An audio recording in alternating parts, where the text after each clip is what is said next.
What happens when Hollywood fame and royal legacy collide in the most combustible setting possible? Live television? Not scripted, not staged, but raw, volatile, and real. That's exactly what unfolded the night Meghan Markle stepped onto the Jimmy Kimmel Live AV stage. An appearance that would be remembered not for what was promoted, but for what was exposed. It was supposed to be routine. Meghan Markle was on a media blitz.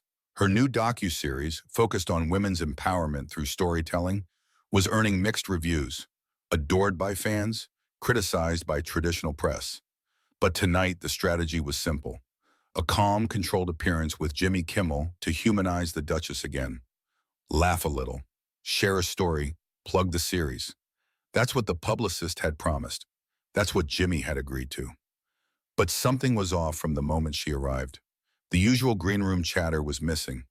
Meghan's team was unusually tense. Jimmy's producers were told in advance. No questions about Harry, no direct references to the royal family, no mention of the Spotify deal collapse. Meghan's PR manager had even emailed a script suggestion. Jimmy didn't respond. He never did. Behind the scenes, the host had grown increasingly skeptical of royal privilege in disguise. A-list guests came and went, but few carried as much self-proclaimed moral weight as Meghan. Jimmy, ever the comedian, planned to keep it light until he couldn't resist a line he'd scribbled that morning, a line that would set everything ablaze. The audience was already hyped. Warm-up acts had done their job, camera operators nodded, cue cards were set, and then the music hit. The lights bathed the set in golden glow. Jimmy Kimmel emerged to thunderous applause, delivered his monologue, and smiled wide. Tonight, he announced, we have a very special guest. She's been a princess, a producer, a podcast pioneer, and probably your aunt's favorite person to argue about on Facebook. Ladies and gentlemen, Meghan Markle. She entered with grace, elegant, composed. But sharp-eyed viewers might have noticed it. The slight jaw tension, the clipped wave. Meghan wasn't here to play games. She was here to control the narrative. Meghan, Jimmy began as she sat, you look like you just stepped out of a Vogue cover shoot. Thanks, Jimmy, Meghan said, smile perfect. But I'm here to talk about real women, not glossy pages. Of course, Jimmy replied, leaning back. Real women with Netflix deals and $14 million Montecito mansions. Laughter from the crowd, but Meghan didn't laugh. Jimmy caught it. She wasn't amused. Sorry, he said quickly. Couldn't help myself. Let's talk about your docuseries. You said it gives women a voice. Do you feel like yours was taken from you? Or did you give it up when you married into, let's say, the firm? The question landed like glass shattering. Meghan paused. Her smile froze. Is this how you want to start the conversation? It's a question, Jimmy replied. You're the Duchess of Truth now, aren't you? There it was. The first real fracture. Meghan crossed her legs. I think it's fascinating, Jimmy, how people think they can frame women's choices as either silence or betrayal. I didn't give up my voice. I learned who was afraid of hearing it. The audience applauded. Jimmy nodded, but his eyes narrowed. Fair enough, but do you think some people might see it as convenient, speaking out only after the check clears? A collective intake of breath rippled through the studio. Meghan's expression hardened. I think some people should learn the difference between courage and commerce. Jimmy raised his brows. And which one are we doing right now? There was a beat of silence, and then Meghan said something unexpected. You tell me, Jimmy. You're the one cashing ad revenue off this conversation. The audience gasped. A murmur spread. Jimmy leaned forward. I make jokes. You make documentaries about yourself. Who's monetizing who? Meghan replied sharply. I use my story to inspire. You use mine to mock. That was the moment the air changed. The laughter was gone. The crowd quiet. Even the band looked frozen. Jimmy sat back, suddenly aware of just how fast things had gone off script. His producer motioned something off stage, but Jimmy didn't blink. He doubled down. Okay then, he said. Let's get real. Are you here tonight to promote empowerment? Or are you here to make sure no one ever forgets your side of the royal fallout? Meghan leaned in, calm but cold. Maybe I'm here to show that women don't owe anyone silence, even if that silence makes talk show hosts feel safe. Jimmy's smile vanished, and the fight had only just begun. The silence following Meghan's last words didn't last long. It shattered under a wave of tension that gripped the studio like a vice. Jimmy adjusted his posture, leaning forward with forced calm. All right, let's breathe. We're just having a conversation. No, Meghan said crisply. You're having a performance. I'm just not here to play the part you wrote for me. The audience buzzed. Some were glued to the scene, others visibly uncomfortable. One woman in the third row whispered, "This is going viral already." Jimmy straightened his notes as if words on a card could anchor him. You're clearly upset, he said, his tone careful. And I understand that. I didn't mean to provoke anything. But you did, Meghan replied. And let's not pretend it was accidental.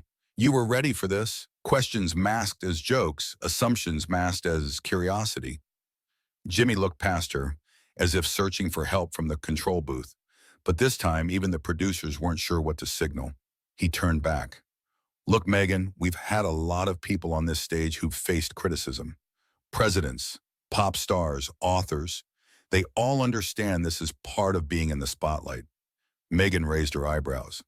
Are you comparing legitimate public scrutiny to institutionalized racism and media harassment? No, I'm saying she didn't let him finish. You're saying that people like me should just smile through it, right? Take the punches. Let the tabloids write what they want. Be grateful for the platform while they strip me of dignity. The crowd was dead silent. I'm not saying that, Jimmy said, now visibly flustered. But there's a difference between standing strong and burning bridges. Meghan's eyes narrowed. Maybe some bridges deserve to burn. A collective murmur rippled through the room. One man clapped, awkwardly, alone. Jimmy forced a chuckle. All right, so let's talk about the docuseries, shall we? Meghan tilted her head. Now you want to follow the script? Jimmy looked genuinely thrown. She continued, because I won't pretend that this is about empowering women if you keep trying to undermine the very voice you invited here. You want to talk about mental health, but only if it doesn't make people squirm. You want authenticity without the consequences. Okay, Jimmy said, exhaling. You're clearly passionate about these issues. I'm clearly living them, Meghan snapped. Gasps again. A woman in the audience whispered, she's going off. Jimmy leaned in. I hear you, but when you bring private family matters into public interviews, people are going to push back. Meghan's stare could have cut steel. You mean white families are uncomfortable when their internal failures are exposed? Whoa, Jimmy said, holding up his hands. Let's not go there. Oh, but we're already there, Meghan said, voice rising. You just don't like where we landed. The stage manager signaled. Time to cut. Jimmy ignored it. You're implying I'm racist now? I'm saying the system you're defending is, Meghan replied, and you're more concerned with maintaining your audience's comfort than acknowledging a reality I've lived. Jimmy's lips tightened. This is live TV, Meghan. Exactly, she said. Let them see what it really looks like.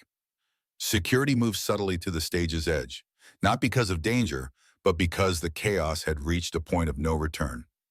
Jimmy's frustration bubbled over. You're turning this into a lecture. And you're turning a platform into a prison, Meghan shot back. The audience was divided. Some clapped. Others booed. Jimmy stood. I think we're done here. So do I, Meghan replied. She turned to the camera. For everyone watching, never let anyone tell you how loud you're allowed to be, especially when they only listen to silence. Jimmy waved toward his team. Can we get someone? Security approached, not aggressively, but firmly. Meghan laughed, bitter and low. You're having me escorted off your show? Jimmy replied, we need to restore order. No, Meghan said, standing tall. You need to restore your conscience. She walked off the stage on her own, and the nation watched in stunned silence. The fallout didn't wait for the next morning. It began before Meghan even reached her car. Clips of the confrontation hit X, formerly Twitter, and TikTok within minutes. The moment she said, you need to restore your conscience, became a soundbite played across the internet like wildfire. By midnight, the hashtags were trending. Hat Meghan vs. Kimmel was escorted, Offset hashed Kimmel exposed or Royal Reckoning. Within an hour, the uncut footage had been uploaded in 3 separate versions, each angled differently depending on who the poster supported. One side called Meghan brave, the other called her entitled. But nobody could look away. News outlets pounced. By morning, the headlines ranged from tabloid bait to op-ed war zones. Meghan Markle walks out of Kimmel show after explosive clash. People magazine. Jimmy Kimmel pushes too far. The interview that crossed the line. Variety. When activism becomes aggression, was Meghan out of line? The Daily Mail. Within 12 hours, Jimmy's team released a one-sentence statement. Last night's interview did not go as intended. We respect Meghan's voice and her right to express it. Meghan's team, on the other hand, released nothing. Instead, her silence spoke volumes, and that silence made her trend even more. Clips from other celebrities reacting began surfacing. Serena Williams posted a cryptic Instagram story. Some voices shake rooms for a reason. Meanwhile, Piers Morgan tweeted, a predictable meltdown from the Duchess of Victimhood, classic. Talk shows scrambled to book follow-up guests. The View ran a full panel on the ethics of media provocation. Trevor Noah replayed the clip and shook his head. That was brutal, man. Petitions started appearing. One called for Jimmy's apology. Another, harsher, demanded he be suspended for targeting a woman of color with loaded questions and gaslighting. But not everyone was on Meghan's side.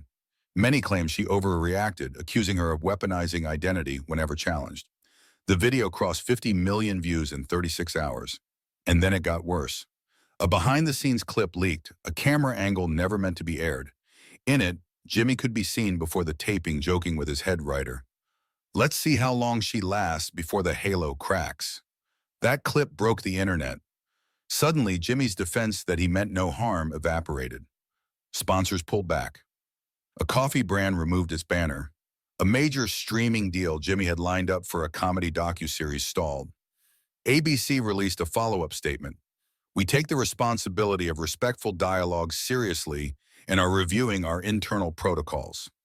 Meghan, she finally broke her silence at an event for her foundation 3 days later. Her voice calm, her posture measured. I walked into a room expecting a conversation, she said, and found a trap. But I've never regretted defending truth, even when the room wasn't ready for it. The applause she received wasn't polite, it was thunderous. Jimmy went on hiatus the next week. No farewell, no live audience, just reruns. By the time he returned a month later, nothing was the same. Audience numbers had dipped. Guest bookings were harder. Public trust had shifted. And Meghan? Her series surged in viewership. But more importantly, so did her voice. Because no matter what side people took, one thing was clear. Everyone was still talking about that night. What do you think? Was Meghan right to walk out, or did Jimmy cross a line too far? Drop your take in the comments and subscribe for more jaw-dropping celebrity showdowns.